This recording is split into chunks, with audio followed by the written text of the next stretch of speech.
Suhaib Ar-roomi. And he used to go by the name Suhaib the Roman, but he really wasn't Roman. Actually, his father was from a tribe known as Umayyad, and his mother was from Tamim. But what had happened was, one day his mother had gone to Baghdad. She went to Baghdad with a group from her tribe, and when they went to Baghdad, some Romans had attacked that village. And when the Romans had attacked that village, they took everyone captive, and they killed everyone else. They took some captive, and they killed everyone else. Suhaib at that time was only 5 years old.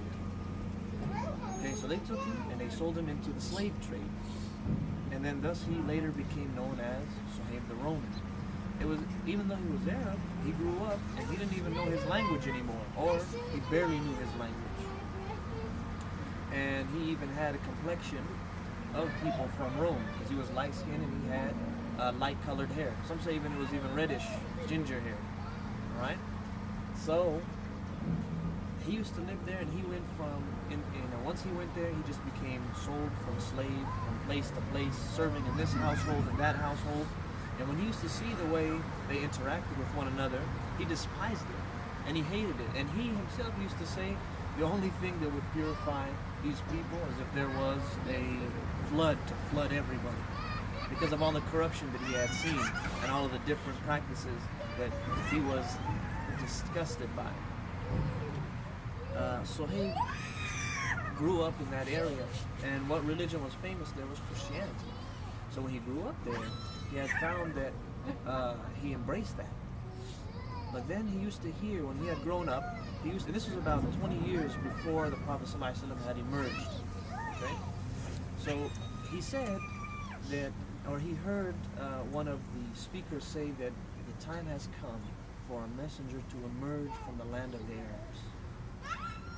And he longed for that so dearly, because he wanted to see a religion that was being introduced, or the religion of God being reintroduced. Alright? So one day, finally he had heard news that that prophet had emerged. Right? So he actually ran away from his master, and he ran to Mecca. When he got to Mecca, Mecca was a large city, so he stayed looking for the messenger. But then in his time while he was waiting, he knew at that time that he couldn't go to him, because the people had warned him from Mecca. They said, he used to ask about the messenger, and they said, don't go to him. If the people of Quraysh see you go to him, they're going to harm you, because you don't have any family, you don't have any tribe to protect you.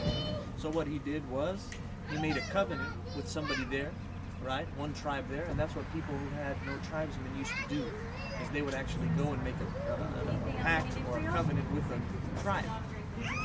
And I want to show you the level of determination, and we talked about this when we were on the high, the level of determination people had when it came to practicing their religion. Right?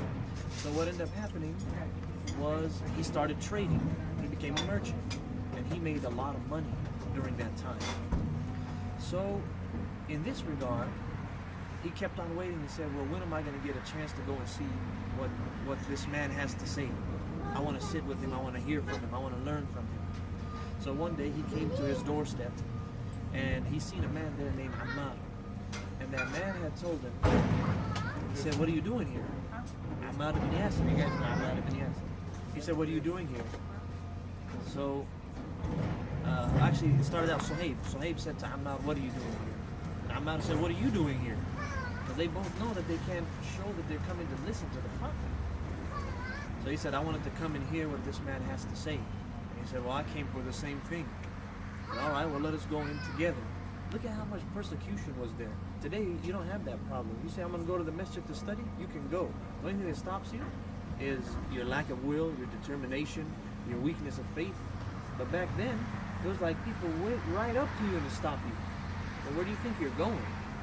You know, sometimes it might happen in some households. You tell your parents, I'm leaving my house. They say, where are you going? Going to the masjid. You're not going to the masjid, stay here. Alright? So he went in and heard what he had to say, and he loved it. He heard about the oneness of Allah, submitting to one God. He learned about salutations and greeting, only beautiful words that he heard. So he accepted, and he became Muslim. But then what happened? This is when the era of persecution started to the Muslims, even harder. And he was from amongst those that was tortured and abused, just like Bilal ibn Rabah, just like Ammar ibn Yasir and the whole family, just like Khabbab, all of them, because they didn't have any tribesmen to protect them. All right? So he was from them. Then the time for Hijrah came. And the time for Hijrah came, and he wanted to go to Medina. The Qurayshis, they said, no, you're not going anywhere. You're going to stay here. Because he was rich, and he brought in a lot of trade. He made a lot of money there. So they're like, where are you going to go? So they put guards on him to watch him all the night, all the day. And one night, he became clever. Look, you have to actually plot to think about what am I going to do.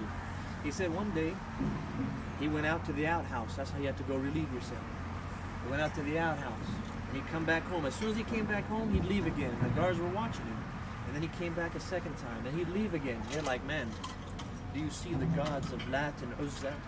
They have made his stomach, upset. So he can't go to Medina. So they said, let's not watch him tonight. He's going to keep going to the bathroom. It doesn't matter. He pretended like he had diarrhea.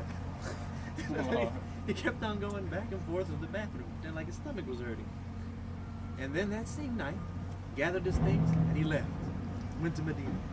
But then they realized he was gone. They got onto their horses, and they galloped after him. And they caught up with him. And as he seen they were catching up to him, he seen a little mountain. He went up that little mountain. He took out his bow, and he shot it. He said, I swear to Allah that every arrow I shoot is going to kill one of you. And if once I'm out of arrows, when you get to me, I'm going to pull my sword. And my sword is not going to go back in its sheath until it's covered in blood. You'll never take me back. And then they said, do you think we're going to let you go, you and your money, to Medina?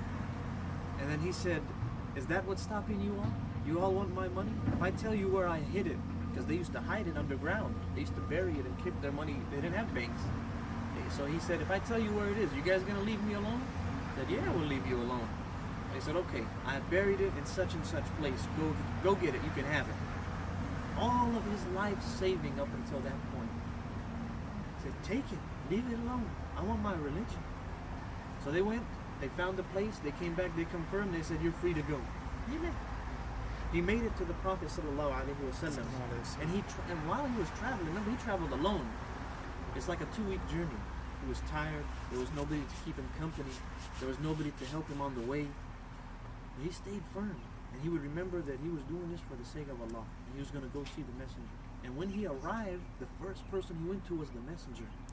And the Prophet Muhammad ﷺ said to him, he goes, what a successful trade.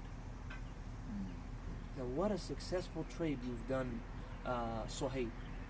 And he found it, he found it strange, he was amazed. He said, I didn't meet anyone before I met you. I didn't speak to anybody about what happened. And he said, I swear by Allah, it was only Jibreel came to tell you this. And the verse that was revealed to the Prophet ﷺ was, وَمِنَ النَّاسِ مَنْ يَشْرِي نَفْسَهُ ابْتِغَاءَ مَرْضَاتِ اللَّهِ وَاللَّهُ رَؤُوفٌ بِالْعِبَادِ.